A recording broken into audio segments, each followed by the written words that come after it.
Friends, welcome to bio Shiksha. ये lecture target करेगा CSI NET, SET, GATE and MSc entrance exam को। Previous video lecture में हमने Cleano fragment किया था। आज हम डीएनए रेप्लिकेशन इन प्रोकैरियोट्स करेंगे, जिसमें मेनली फोकस करेंगे इनिशिएशन स्टेप को। सो डीएनए रेप्लिकेशन जो है, डीएनए रेप्लिकेशन 3 स्टेजेस में डिवाइड होता है। एक है इनिशिएशन, फर्स्ट है इनिशिएशन, सेकंड है इलोंगेशन एंड थर्ड है टर्मिनेशन। तो आज हम इनिशिएशन करेंगे। तो इनिशिएशन को डिटेल में करने से पहले हम कुछ इंपॉर्टेंट पॉइंट्स देख लेते हैं डीएनए रेप्लिकेशन के। ठीक है, सबसे पहले तो जो डीएनए रेप्लिकेशन है, डीएनए रेप्लिकेशन, ये जो डीएनए रेप्लिकेशन है ये 5 प्राइम टू 3 प्राइम डायरेक्शन में होगा। सेकंड, डीएनए रेप्लिकेशन हमेशा एस फेज में होता है, सेल साइकिल के एस फेज में होगा डीएनए रेप्लिकेशन। थर्ड, क्योंकि यहाँ पे मैं पर्टिकुलरली प्रोकैरियोट्स की बात कर रही हूँ, डीएनए रेप्लिकेशन इन प्रोकैरियोट्स मतलब बैक्टीरिया की हम बात कर रहे हैं, तो प्रोकैरियोट्स में जो डीएनए रेप्लिकेशन है ये सेल के साइटोप्लाज्म में होता है। क्योंकि प्रोकैरियोट्स के पास कोई पर्टिकुलर ऑर्गेनली नहीं है, इसके पास न्यूक्लियस नहीं है जहाँ पे डीएनए रेप्लिकेशन होता हो। यूकैरियोट्स में कहाँ होता है? न्यूक्लियस के अंदर। लेकिन प्रोकैरियोट्स में क्योंकि न्यूक्लियस नहीं है, तो यहाँ पे जो डीएनए रेप्लिकेशन है वो सेल के साइटोप्लाज्म में होगा। इसके अलावा डीएनए रेप्लिकेशन करने के लिए रेप्लिकेटिंग एंजाइम्स कौन कौन से हैं? ठीक है, रेप्लिकेटिंग एंजाइम्स कौन कौन से हैं ये देख लेते हैं। रेप्लिकेटिंग एंजाइम्स कौन कौन से हैं? सबसे पहले है डीएनए हेलिकेस। सबसे पहला एंजाइम है डीएनए हेलिकेस। तो प्रोकैरियोट्स में डीएनए हेलिकेस को हम डीएनए बी प्रोटीन बोलते हैं। ठीक है, ये डीएनए बी प्रोटीन है। सेकंड है डीएनए पॉलीमरेज। डीएनए पॉलीमरेज, तो डीएनए पॉलीमरेज जो है वो 3 टाइप्स के डीएनए पॉलीमरेज है। DNA polymerase 1, DNA polymerase 2 and DNA polymerase 3, जिसमें से डीएनए पॉलीमरेज 3 जो है ये मेन रेप्लिकेटिंग एंजाइम है। ठीक है, ये मेन रेप्लिकेटिंग एंजाइम है। इसके अलावा आता है एसएसबी प्रोटीन। एसएसबी प्रोटीन क्या करते हैं? एसएसबी प्रोटीन जो है ये प्रिवेंट करते हैं रीअनीलिंग ऑफ डीएनए स्ट्रैंड्स। एक बार जब डीएनए स्ट्रैंड्स अनबाउंड हो जाएंगे तो उसके बाद वो दोबारा से कहीं अनील ना कर जाए, तो उसे प्रिवेंट करने के लिए एसएसबी प्रोटीन्स जो है वो DNA single standard DNA strands पे जाके बाइंड करेंगे। सो एसएसबी प्रोटीन का क्या फंक्शन है कि जब एक बार DNA helicase double standard DNA को अनबाइंड कर देता है, उसके बाद एसएसबी प्रोटीन्स जो हैं वो सिंगल स्टैंडर्ड डीएनए के जो स्ट्रैंड्स हैं उन पे जाके बाइंड हो जाएंगे और प्रिवेंट करेंगे कि जो डीएनए डबल हेलिक्स है वो दोबारा से रीअनील ना हो जाए। इसके अलावा जो एंजाइम यूज होता है वो है डीएनए जायरेज। तो डीएनए जायरेज क्या है? डीएनए जायरेज टोपोआइसोमरेज 2 है जो रिलीज करता है स्ट्रेन। जब अनबाइंडिंग होती है डीएनए की हेलिकेस एंजाइम के बाउंड होने के बाद, तो जो टेंशन क्रिएट होती है डीएनए के स्ट्रैंड्स पे, उसको रिलीज करने के लिए जो एंजाइम काम करता है वो है डीएनए जायरेज, जो कि एग्जाम्पल है टोपोआइसोमरेज 2 का। इसके अलावा है डीएनए लाइगेज। तो डीएनए लाइगेज क्या करता है? जो भी गैप क्रिएट होता है डीएनए स्ट्रैंड्स के अंदर, उसको सील करने का काम जो है वो डीएनए लाइगेज एंजाइम का है। इसके अलावा जो एंजाइम है वो है primase enzyme. Primase enzyme, primase enzyme वो एंजाइम है जो प्राइमर्स बनाता है। कभी भी डीएनए पॉलीमरेज डीएनए रेप्लिकेशन खुद से स्टार्ट नहीं कर सकता, डिनोवो रेप्लिकेशन नहीं कर सकता डीएनए पॉलीमरेज 3। तो डीएनए पॉलीमरेज 3 रेप्लिकेशन स्टार्ट करे उससे पहले प्राइमेज जो है वो कुछ शॉर्ट प्राइमर्स बनाते हैं, आरएनए प्राइमर्स, जो 3 प्राइम OH ग्रुप प्रोवाइड करते हैं डीएनए पॉलीमरेज 3 को रेप्लिकेशन को स्टार्ट करने के लिए। तो यहाँ पे जो प्राइमेज एंजाइम है वो है DNAG। तो बैक्टीरिया के अंदर सर्कुलर डबल स्टैंडर्ड डीएनए होता है। बैक्टीरिया के अंदर सर्कुलर डबल स्टैंडर्ड डीएनए होता है इस तरीके का। और डीएनए रेप्लिकेशन जो है वो एक पर्टिकुलर पॉइंट से स्टार्ट होता है। डीएनए रेप्लिकेशन हमेशा एक पर्टिकुलर पॉइंट से स्टार्ट होता है। सपोज ये वो पॉइंट है जहां पे डीएनए रेप्लिकेशन स्टार्ट होगा, इसे हम बोलेंगे ori, that is origin of replication. ये जो ओराई पार्ट होता है बैक्टीरिया के अंदर, इसमें 2 कंजर्व्ड सीक्वेंस होते हैं। ओराई रीजन में 2 कंजर्व्ड सीक्वेंस होते हैं। एक सीक्वेंस है 13 मर और एक सीक्वेंस है 9 मर। तो मैं यहाँ पे सिर्फ इतने से पोर्शन को हाईलाइट कर रही हूं।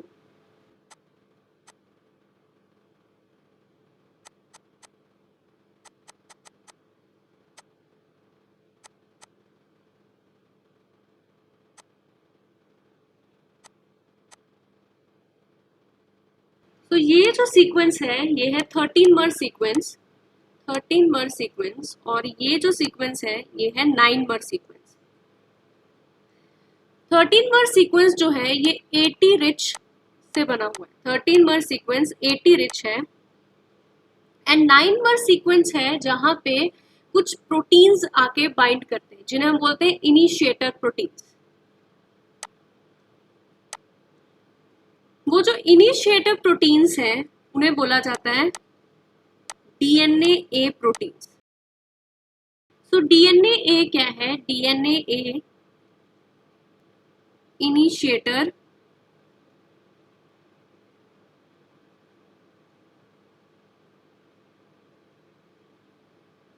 प्रोटीन्स है। DNA इनिशिएटर प्रोटीन्स है। इनकी बाइंडिंग के बाद ही DNA रेप्लिकेशन जो है वो स्टार्ट होती है। तो जब DNA प्रोटीन्स बाइंड करेंगे, DNA प्रोटीन्स कहाँ बाइंड करते हैं? 9 मर पे। तो ये DNA प्रोटीन्स जो है ये 9 मर पे जब बाइंड करते हैं इस तरीके से, तो ये क्या है? ये DNA प्रोटीन्स है। सो DNA प्रोटीन्स की बाइंडिंग की वजह से क्या होगा कि यहाँ पे स्ट्रेन प्रोड्यूस होगा, और स्ट्रेन प्रोड्यूस होने की वजह से DNA जो है वो लूप बना लेगा।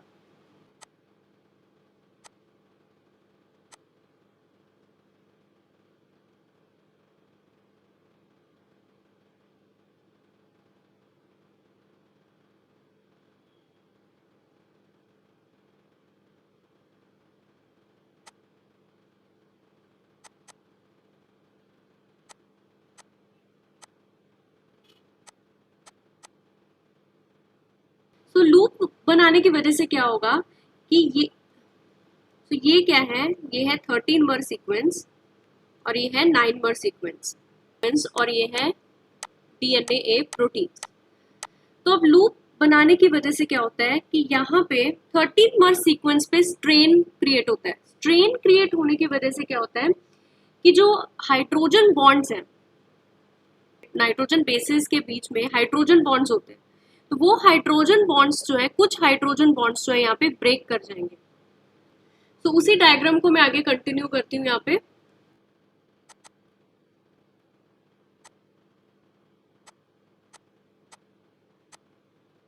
तो अब यहाँ पे क्या होगा, जब 13 मर पे स्ट्रेन क्रिएट होगा और कुछ हाइड्रोजन बॉन्ड ब्रेक करेंगे, तो यहाँ पे ये जो स्ट्रैंड्स हैं ये अनवाइंड होने शुरू हो जाएंगे। ठीक है, यहाँ पे अनवाइंडिंग होनी शुरू हो जाएगी कुछ स्ट्रैंड्स की।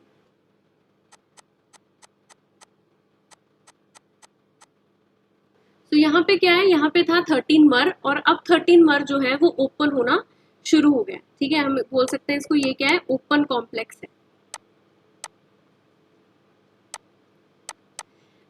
और ये जो प्रोसेस है, जब DNA प्रोटीन बाइंड करता है, बाइंड करने के बाद DNA के अंदर लूप क्रिएट करता है, और जैसे लूप क्रिएट होता है 13 मर पे स्ट्रेन पड़ता है, और स्ट्रेन पड़ने की वजह से जो नाइट्रोजन बेसेस हैं उनके बीच के जो हाइड्रोजन बॉन्ड है वो टूटने शुरू होते हैं। तो ये पूरा का पूरा जो प्रोसेस है ये एटीपी ड्रिवन है, मतलब इसमें एनर्जी लगी है इस प्रोसेस को करने में।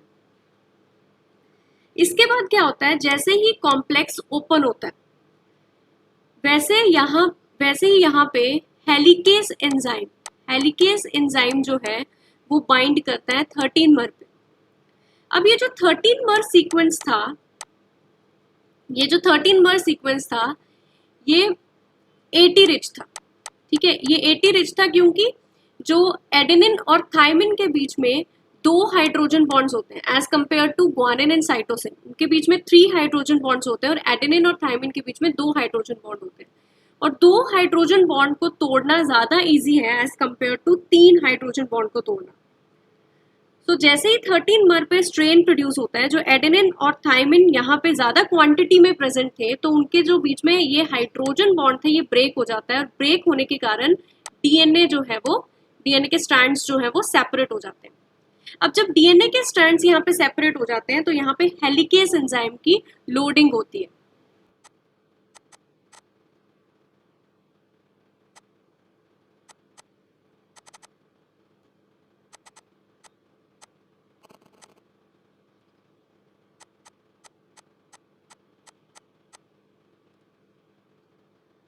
तो ये है हेलिकेस एंजाइम, जो कि एक हेक्सामेरिक स्ट्रक्चर है। तो हेलिकेस एंजाइम क्या होता है, हेक्सामेरिक स्ट्रक्चर होता है। प्रोकैरियोट्स के अंदर हेलिकेस को हम डीएनए बी भी बोलते हैं। लेकिन जो हेलिकेस की लोडिंग है वो खुद से नहीं होती, हेलिकेस को लोड करवाने का काम जो है वो डीएनए सी प्रोटीन्स का है। तो यहाँ पे जो डीएनए सी प्रोटीन्स है ये हेलिकेस की लोडिंग करवाएंगे।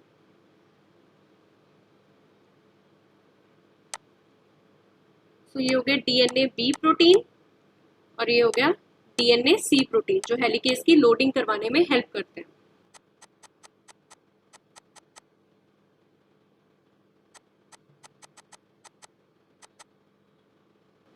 तो ये यहाँ पे हेलिकेस लोड हो गया। तो हेलिकेस को लोड करवाने के लिए भी एटीपी यूज होता है, ठीक है। एटीपी की हाइड्रोलिसिस होती है, उसके बाद ही हेलिकेस जो है यहाँ पे लोड होता है। मतलब एटीपी जो है यूज होता है और कन्वर्ट होता है एडीपी और इनऑर्गेनिक फॉस्फेट में। तो एटीपी यहाँ पे खर्च होके हेलिकेस की यहाँ पे लोडिंग हुई है और अब यहाँ से जो है डीएनए रेप्लिकेशन आगे प्रोसीड करेगा। तो हेलिकेस को हम एटीपीएस एंजाइम भी बोलते हैं। और हेलिकेस लोड करता है हमेशा सिंगल स्टैंडर्ड डीएनए स्ट्रैंड्स पे, ठीक है। जब डीएनए अनबाउंड हुआ उसके बाद जो डबल स्टैंडर्ड डीएनए था वो सेपरेट होके सिंगल स्टैंड्स बन गए। एक स्टैंड ये हो गया और एक स्टैंड ये हो गया। तो हेलिकेस जो है ये एक यहाँ पे लोड हो जाएगा और एक यहाँ पे लोड हो जाएगा। तो हेलिकेस हमेशा लोड होगा सिंगल स्टैंडर्ड डीएनए पे और हेलिकेस एक एटीपीएस एंजाइम है। तो डीएनए की रेप्लिकेशन स्टार्ट करना ही एक बहुत ज्यादा हाईली हम बोल सकते हैं एनर्जी रिक्वायरिंग प्रोसेस है, जहाँ पे एटीपी जो है वो यूज होता है और डीएनए की रेप्लिकेशन इनिशिएट होती है। हाँ, और एक चीज और इम्पोर्टेंट है कि जब डीएनए बी मतलब हेलिकेस जब लोड हो जाता है उसके बाद जो डीएनए सी है ये रिमूव हो जाते हैं, ठीक है। लोड होने के बाद जो डीएनए सी है ये रिमूव हो जाएंगे। ये जो डीएनए सी प्रोटीन है ये यहाँ पे रिमूव हो जाएंगे। डीएनए सी प्रोटीन रिमूव हो जाएगा और डीएनए बी प्रोटीन जो है वो लोड हो जाएगा। तो ये तो था कि हेलिकेस एंजाइम कैसे हेल्प करता है डीएनए की अनबाइंडिंग में और डीएनए ए प्रोटीन का क्या रोल है।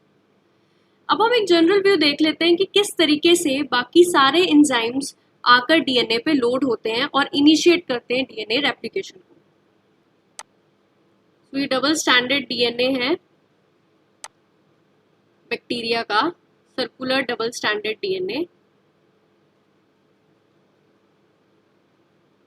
तो एक पर्टिकुलर पॉइंट होगा जहां से रेप्लिकेशन शुरू होगी, ओरिजिन ऑफ रेप्लिकेशन।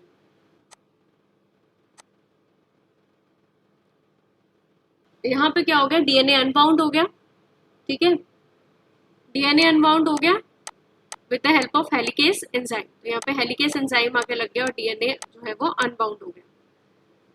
अब यहाँ पे क्या होगा, ये हेलिकेस है डीएनए बी प्रोटीन, हेलिकेस के बाउंड होने के बाद, हेलिकेस के लोड होने के बाद अब यहाँ पे कुछ एसएसबी प्रोटीन्स आके लगेंगे। ठीक है, यहाँ पे कुछ एसएसबी प्रोटीन्स आके लगेंगे।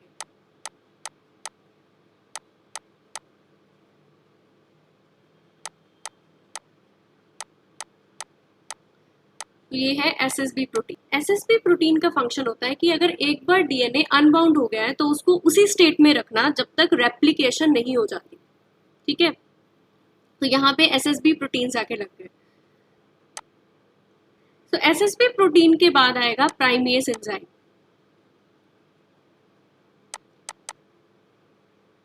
तो ये कुछ इस तरीके का बनेगा।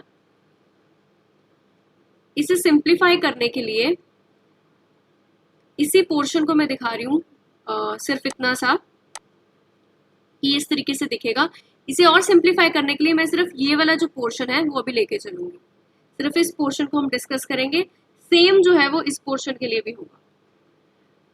तो इतना जो पोर्शन है वो मैं डिस्कस करूंगी कि किस तरीके से यहाँ पे एंजाइम्स जो है वो बाइंड करते हैं।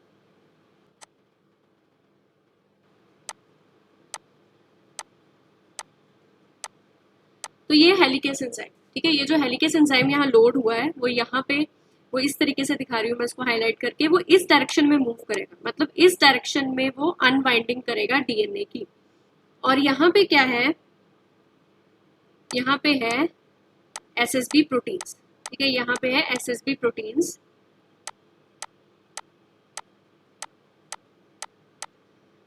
सो सपोज ये 3 प्राइम एंड है, ये 5 प्राइम एंड है, तो ये 5 प्राइम एंड हो गया और ये 3 प्राइम एंड हो गया। अब जो डीएनए रेप्लिकेशन है, डीएनए रेप्लिकेशन ये हमेशा 5 प्राइम टू 3 प्राइम डायरेक्शन में होगी। मतलब यहाँ पे जो प्राइमर ऐड होगा वो भी हमेशा 5 प्राइम टू 3 प्राइम डायरेक्शन में होगा। तो यहाँ प्राइमर ऐड होगा यहाँ पे। ठीक है,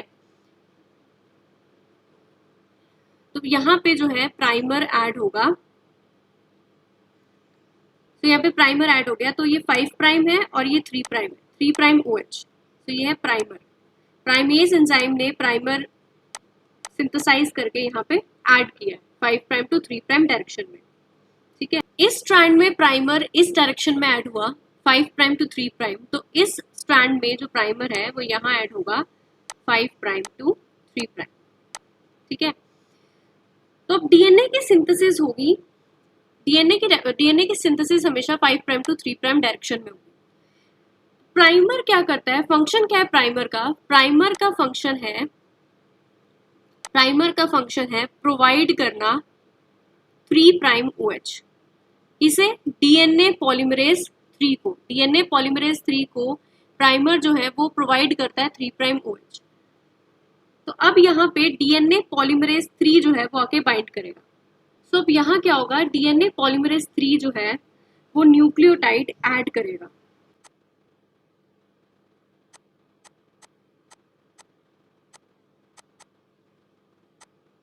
तो ये है डीएनए पॉलीमरेज 3, ये है डीएनए पॉलीमरेज 3। तो अब डीएनए पॉलीमरेज 3 क्या करेगा, वो यहाँ पे न्यूक्लियोटाइड्स ऐड करेगा एक एक करके। सो एक बार इस स्टेप को हम दोबारा से देख लेते हैं कि किस तरीके से डीएनए पॉलीमरेज 3 जो है वो न्यूक्लियोटाइड ऐड करता है।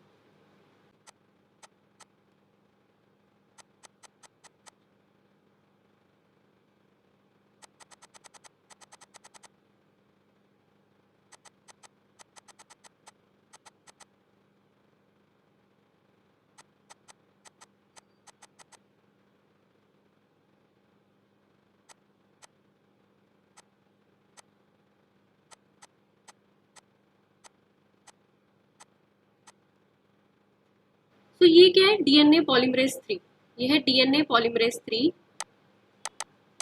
DNA polymerase 3। अब जो डीएनए पॉलीमरेज 3 है ये न्यूक्लियोटाइड ऐड करता जाएगा 5 प्राइम टू 3 प्राइम डायरेक्शन में।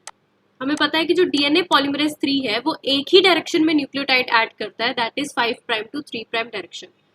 तो डीएनए पॉलीमरेज 3 जो है वो इस डायरेक्शन में मूव कर रहा है।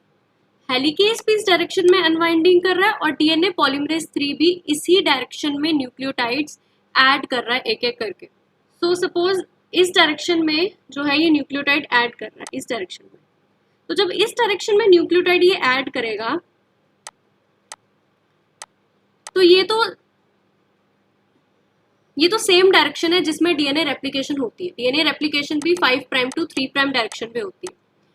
तो यहाँ पे तो जो स्ट्रैंड बनेगा वो कॉन्टिन्यूटी में बनेगा, इसलिए जो ये वाला स्ट्रैंड है जो कॉन्टिन्यूअस होता है इसे हम बोलते हैं लीडिंग स्ट्रैंड। ठीक है, जो स्ट्रैंड कॉन्टिन्यूटी में बनता है इसे बोलते हैं हम लीडिंग स्ट्रैंड। कि एक बार डीएनए पॉलीमरेज जो है वो न्यूक्लियोटाइड अगर बनाना शुरू करता है तो कॉन्टिन्यूसली इस स्ट्रैंड पे जो है न्यूक्लियोटाइड्स ऐड होते हैं। जबकि हम जब दूसरे स्ट्रैंड की बात करते हैं तो यहाँ पे क्या है, यहाँ पे भी जो न्यूक्लियोटाइड ऐड होंगे वो यहाँ पे होंगे। ठीक है, न्यूक्लियोटाइड्स इस डायरेक्शन में ऐड हो रहे हैं, ये 5 प्राइम है और ये 3 प्राइम डायरेक्शन, मतलब इस डायरेक्शन में यहाँ न्यूक्लियोटाइड्स ऐड हो रहे हैं और इसमें इस डायरेक्शन में हो रहे हैं। पर डीएनए पॉलीमरेज किस डायरेक्शन में मूव कर रहा है, डीएनए पॉलीमरेज जो है वो इस डायरेक्शन में मूव कर रहा है, 5 प्राइम टू 3 प्राइम डायरेक्शन में मूव कर रहा है।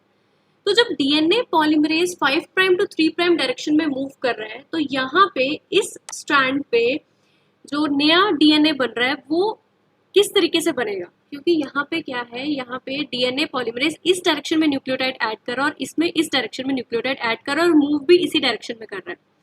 तो जब इस डायरेक्शन में डीएनए पॉलीमरेज 3 न्यूक्लियोटाइड ऐड करता है तो यहाँ पे डिसकंटिन्यूटी में करता है। ठीक है, यहाँ पे कैसे करता है, डिसकंटिन्यूटी में।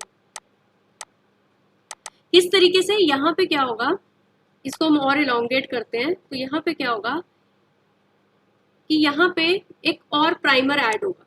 ठीक है, यहाँ पे दोबारा से प्राइमर ऐड होगा क्योंकि हर बार डीएनए पॉलीमरेज 3 को 5 प्राइम टू 3 प्राइम डायरेक्शन में न्यूक्लियोटाइड ऐड करने, तो क्योंकि यहाँ पे तो वो कर नहीं सकता तो यहाँ पे एक बार फिर से प्राइमर ऐड होगा और दोबारा से यहाँ पे न्यूक्लियोटाइड्स जो है वो ऐड होंगे।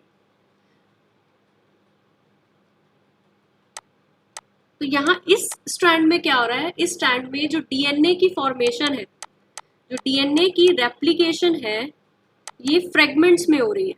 डीएनए की रेप्लिकेशन जो है ये फ्रेगमेंट्स में हो रही है और इन फ्रेगमेंट्स को बोला जाता है ओकाजाकी फ्रेगमेंट्स। ठीक है, इसे बोला जाता है ओकाजाकी फ्रेगमेंट्स, ओकाजाकी फ्रेगमेंट्स और डिसकंटिन्यूअस रेप्लिकेशन।